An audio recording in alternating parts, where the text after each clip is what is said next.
তাদের এই অর্থনৈতিক শক্তি মুছে দেন, মেছাকার করে দেন, নিশ্চিহ্ন করে দেন। কি দোয়া! হাতে টাকা নেই, পেটে ক্ষুধা নেই, অস্ত্র কেনার পয়সা নেই, কিসের যুদ্ধ করবে? যেই বলে লাফায় ওরা, যেই বলে আপনার বান্দাদেরকে গোমরা করে, জুলুম করে, অত্যাচার করে, কুফরি শিরক করে, ওই বলের মূল উৎসটাই আপনি ধ্বংস করে দেন। তাই হয়েছে।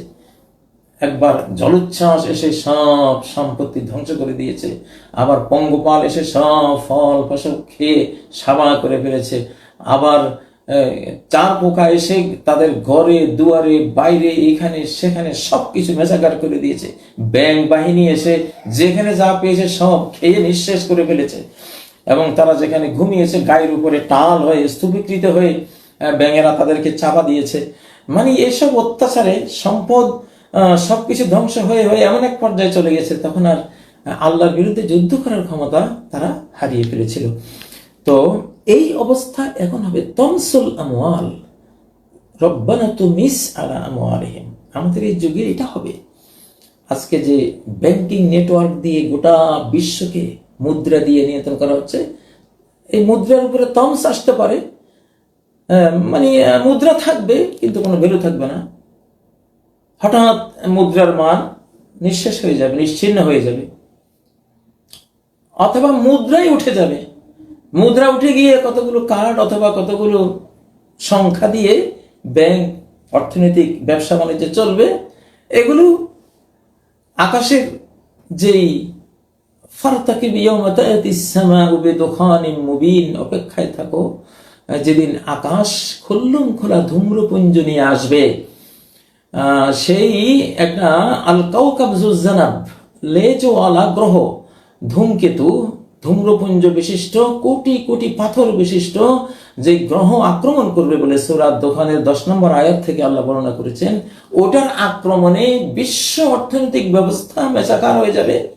1 বছর কোনো ফল ফসল হবে না, ফল ফসল ধ্বংস হয়ে যাবে। তখন পেটে ভাত নেই, হাতে টাকা নেই, ব্যবসা বাণিজ্য নেই, মানে গোটা বিশ্বে একটা ত্রাহি দশা আসবে। তো তমস এটা লিতমসি বিল আমওয়াল, রব্বানা তুমিস আলা আমওয়ালিহিম, হে রব তাদের সম্পদের উপরে আপনি মেছাকার চালান। ধ্বংসের বুলডোজার আসবে এই সম্পদের উপরে। কবে যে আসবে? আজকে দেখলাম যে গত 4-5 বছর সূর্যের চারপাশে কিছু ধূমকেতু অনেক আনাগোনা বাড়িয়ে দিয়েছে, অনেক আনাগোনা করছে। আগের কোন সময় এত বেশি ধূমকেতু আনাগোনা করেনি। একটা ধূমকেতু এখনই আছে যেটা এখনো সূর্য থেকে দূরে, আগামী এপ্রিলে সূর্যের বলয়ে চলে আসতে পারে। বিশাল ধূম্রপুঞ্জ নিয়ে 1000 কোটি কেজি ধূম্রপুঞ্জ, পাথর, ধুলিবালি এসব নিয়ে আসতেছে। বিজ্ঞানীরা পরিমাপ করেছেন, এখানে আছে, আপনারা দেখবেন। এগুলো সামনে যেহেতু সময় আছে, পরে আবার আরেকদিন ওই আলোচনা করবো, আজকে সে আলোচনা করছি না। তো এটা এসে পৃথিবীকে ধুয়ে মুছে দিবে একবারে। পৃথিবী নাপাক হয়ে গেছে পাপাচারে, এটাকে গোসল দিয়ে দিবেন আল্লাহ তাআলা একবারে ধুয়ে মুছে, এবং একটা বিশাল অর্থনৈতিক মেচাকার ধ্বংসযজ্ঞ এসে নতুন করে পৃথিবীকে সাজাবেন। প্রযুক্তির অধিকাংশ শেষ হয়ে যাবে, কিছু হয়তো অবশিষ্ট থাকবে।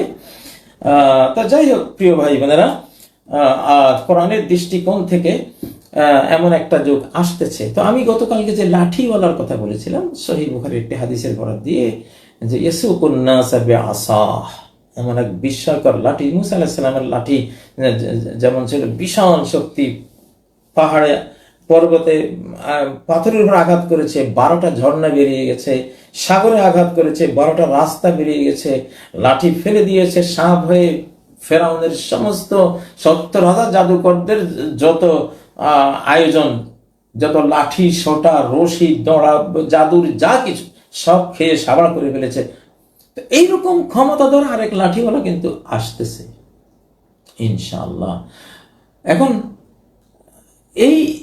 এই সময়ে এমন এমন বিস্ময়কর ঘটনা ঘটবে কোরআনের এই যুগে, যে হাত্তা ইউকাল্লিমার রাজুলা আযাবাতু সাউতিহি ওয়া শিরাকুন আলী, মানুষের সাথে কথা বলবে তার লাঠির আগ্রভাগ। প্রযুক্তি লাঠি লাগবে না, একটা লাঠি, বেতের লাঠি কথা বলা শুরু করবে। আমেরিকা কি হচ্ছে, ইউরোপে কি হচ্ছে, রাশিয়া কি হলো, সৌদি আরবে, আরব বিশ্বে কোথায় কি হচ্ছে, লাঠি সব বলতেছে। ইউকাল্লিমুর রাজুল আযাবাতু সাউতি, তিরমিজির হাদিস, এটি ফিতান অধ্যায়ের। আযাবাতু সাউতি, এখন লাঠির অগ্রভাগ কথা বলবে গণহারেই। তো সেই লাঠিগুলির মধ্যেই বিস্ময়কর লাঠি ওই কাহতানি ওই মানুষটির কাছে থাকবে, তিনি খুবই সম্ভব ইমাম মাহদী তার কাছে থাকবে। ওই লাঠির সব কিছুর সংবাদ তার কাছে পরিবেশন করবে। ওই লাঠির এমন অলৌকিক ক্ষমতা থাকবে যে ক্বালাল্লাযী ইনদাহু ইলমুম মিনাল কিতাব, জাবুর কিতাবের ইলম ওয়ালা যেমন বিলকিসের সিংহাসন চোখের পলক ফেলার আগে 1200 কিলোমিটার দূরে সুলাইমান আলাইহিস সালামের দরবারে এনে ফের উপনীত করেছিলেন, এইরকম কাণ্ড এখানেও ঘটবে। ইমাম মাহদীর এক সেনাবাহিনীর কথা, সেনাপতির কথা এসেছে যে তার সামনে লাওয়াকা জাবালুন লাহাদাহু, যদি একটা পাহাড়ও পড়ে চূর্ণ বিচূর্ণ করে পাহাড় মারিয়ে তিনি চলে যাবেন। এটা কোনো প্রযুক্তি না, ডাইরেক্ট আল্লাহর শক্তি।